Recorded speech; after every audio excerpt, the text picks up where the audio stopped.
نغمه‌های گم شده در باد، سفر به دل تاریکی و نور در دل گستره‌های بیکران و وحشی یورکشایر، جایی که آسمان همواره به رنگ سرب و علفزارها در رقصی ابدی با بادهای تند هستند، قصه‌ای قد کشیده است که ریشه‌هایش در اعماق تاریکی و اوجهایش در آتش عشقی نافرجام می‌سوزد.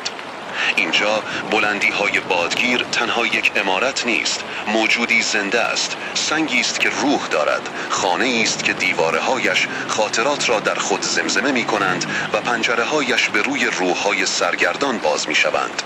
این داستان حماسه‌ای است از عشق و نفرتی که مرزهای زمان و مکان را درنوردیده و در بادها جاودانه شده است. در مرکز این طوفان دو نفر ایستادند، هیسکلیف و کاترین، دو جانی که گویی از یک جوهر آفریده شدند، اما تقدیر آنها را به ورطه‌ای کشاند که نه تنها خود که نسل‌ها پس از آنان را نیز به تباهی کشاند. هیسکلیف آن پسر کولی اسرارآمیز که آقای ارنشا از سفرش به لیورپول با خود به خانه آورده بود، از همان آغاز چون عنصری نامأنوس و وحشی در دل خانواده نفوذ کرد. وجودش مملو از شور و آتش بود، چشمانی تیره و نافذ داشت که گویی از پشت آنها طوفانی خشمگین در جریان بود. او تنها یک یتیم مهجور نبود، تجسمی از طبیعت خام و رام ناشدنی بود که در قالب انسانی گرفتار شده بود. عشق او به کاترین تنها مایه آرامش و نور در زندگی تاریک و پر از تحقیرش بود. او در کنار کاترین در دشت‌های بادگیر آزاد بود، آزاد چون پرنده‌ای که آسمان را فتح کرده است. اما همین عشق وقتی با خیانت مواجه شد به هیولایی ویرانگر بدل گشت. طرد شدن توسط کاترین که او را به دلیل وضعیت اجتماعیش نپذیرفت، آتشی از کینه و انتقام در دل او برافروخت. هیسکلیف عاشقی است که به تبهکاری تبدیل می شود، نه از سر فطرت پلید که از فرط درد عمیق و عشقی که به جنونی سوزان مبدل شده است. انتقام او سرد و حساب شده است چون زمستان سخت که به تدریج همه چیز را یخزده می کند. او نه تنها عاشق پیشین خود که تمامی نسل‌های پس از او را نیز درگیر طوفان ویرانگر خود می کند، گویی می خواهد با آفریدن درد و رنج وجود خود را از خلایی که ترک کاترین در او ایجاد کرده پر کند.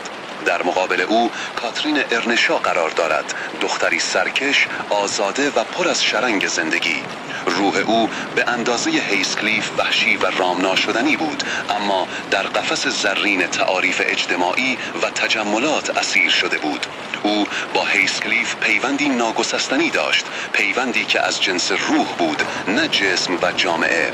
جمله معروف او که میگوید من هیسکلیف هستم گویای همین وحدت وجودی است. او هیسکلیف را چون نفس خود میدانست، بخشی از هویت خیش. اما ترس از فروددستی اجتماعی او را به سوی ادگار لینتون، آن مرد متمول و مؤدب، سوق داد. انتخاب کاترین انتخاب عقل بر احساس بود، انتخاب امنیت بر شور ناب. اما این انتخاب نه آرامش که جنون دیگر برای او به ارمغان آورد. کاترین در قصر زیبای تراشگاران غریبانه گرفتار شد، در حالی که قلبش در بلندی‌های بادگیر در کنار هیسکلیف باقی مانده بود. بیماری و جنون او نتیجه همین دوپارگی شدید بود، ناتوانی در تحمل این که نیمی از روح خود را انکار کرده است.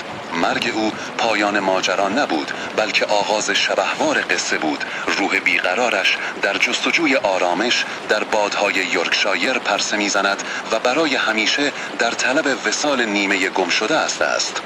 فضای رمان آمیخه‌ای از عناصر گوتیک و رمانتیسم سیاه است. عمارت بلندی‌های بادگیر با دیوارهای ضخیم و پنجره‌های باریکش نمادی از انزوا و خشونت است. اینجا مکانی است که در آن احساسات خام و نخستین بدون هیچ پرده پوشی بروز می‌یابند. باران و باد و برف همواره در حال کوبیده شدن به شیشه‌های آن هستند، گویی طبیعت نیز درگیر این تراژدی انسانی است.